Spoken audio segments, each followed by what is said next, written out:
C'est une perspective inversée.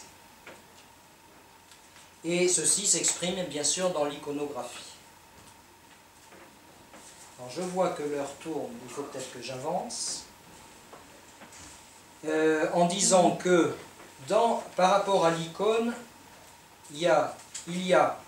on peut y trouver l'élan de l'homme vers Dieu, c'est-à-dire l'homme qui devient Dieu, le côté subjectif de la foi, qui se rencontre avec la réponse de Dieu à l'homme, une connaissance objectivée, Dieu qui devient homme.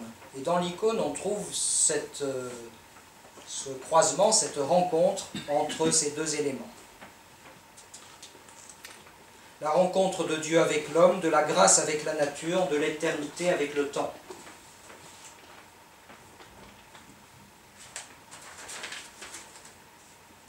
Troisième idée force, je passe, c'est l'adaptation au sol. Ouspensky a adapté l'art iconographique à l'Occident. D'abord, il a peint des saints français.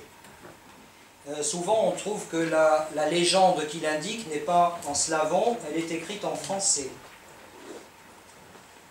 Il a peint aussi des événements. Alors, il y en a un qui est à la Villa Notre-Dame, qui est ici, que j'ai subtilisé à la Villa Notre-Dame, qui est une très belle icône. Et c'est l'événement, vous pourrez regarder, de la naissance de l'orthodoxie occidentale, avec une fresque de la Pentecôte, où les saints sont admirablement représentés. On reconnaît très bien Saint-Pierre et Saint-Paul. Ici, il y a Saint-Irénée de Lyon qui parle, Saint-Basile qui parle, tout est gravé. Il y a ici le roi Saint-Louis qui est à genoux, puisque notre premier évêque, Monseigneur Charles Irénée Winart, s'appelait Louis. Il y a de l'autre côté, je crois, le credo. Il y a de l'autre côté la réception de Monseigneur Irénée comme archimandrite. Il y a la réception de l'église où on reconnaît très bien Yvonne Winart. Il a fait ici quelque chose de remarquable. Cette icône, mesdames, messieurs, est unique. Il n'y en a qu'un seul exemplaire. Elle est à la Villa Notre-Dame. Elle a été faite par un immense iconographe. Et un de ses biographes écrit ceci.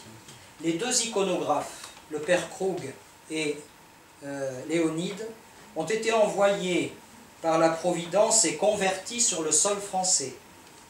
Et ils y pratiquèrent en quelque sorte la mission, tout comme, écoutez bien, Saint Phocius avait envoyé une mission, Saint Cyril et Saint Méthode, chez les Slaves. Le centre de la mission était particulièrement la prédication de l'orthodoxie. Et le patriarche Phocius était guidé non par le désir de prêcher le royaume de César, ou la culture byzantine, c'est moi qui rajoute, mais bien par ce qui était pour lui, pour Phocius, le caractère essentiel de l'orthodoxie, son universalité.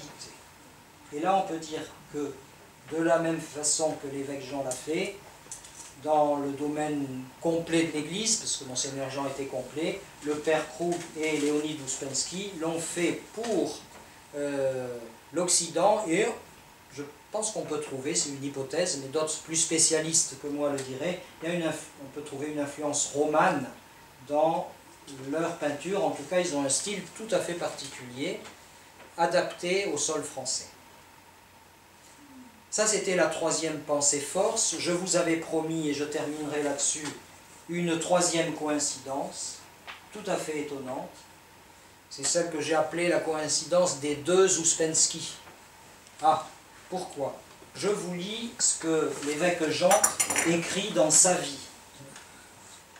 Le 8 janvier 1917, je commence avec mon frère Maxime à exécuter chaque jour l'icône du Saint du jour. Vous connaissez ça. Je désire réaliser ce cycle annuel, m'obligeant ainsi à connaître la vie des saints. Nous déposons les icônes sur notre table chapelle. J'avais peint ma première icône du Christ à l'âge de 6 ans. L'évêque Jean. Et là, 1917, il a 12.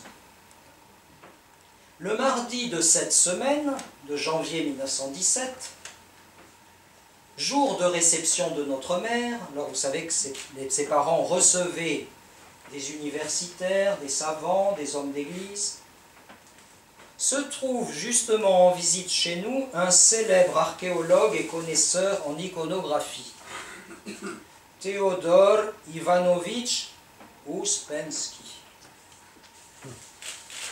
Il approuve l'idée et donne quelques conseils précieux.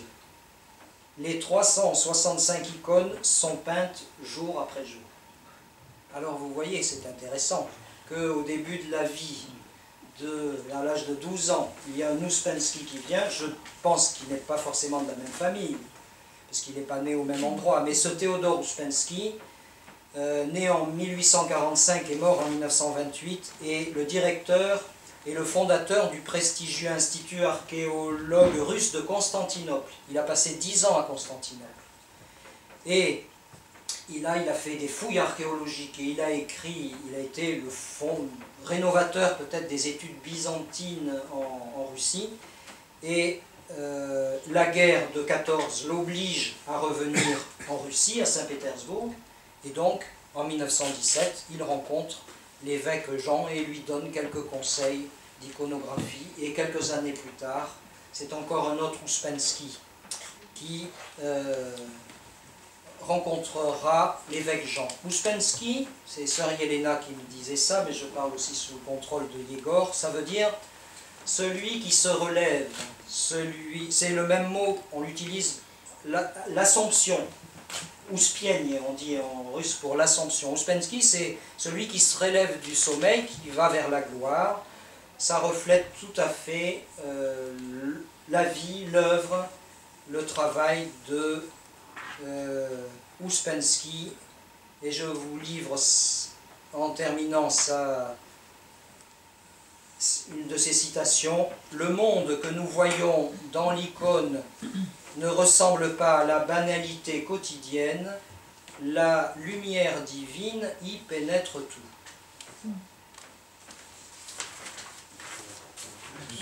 Merci.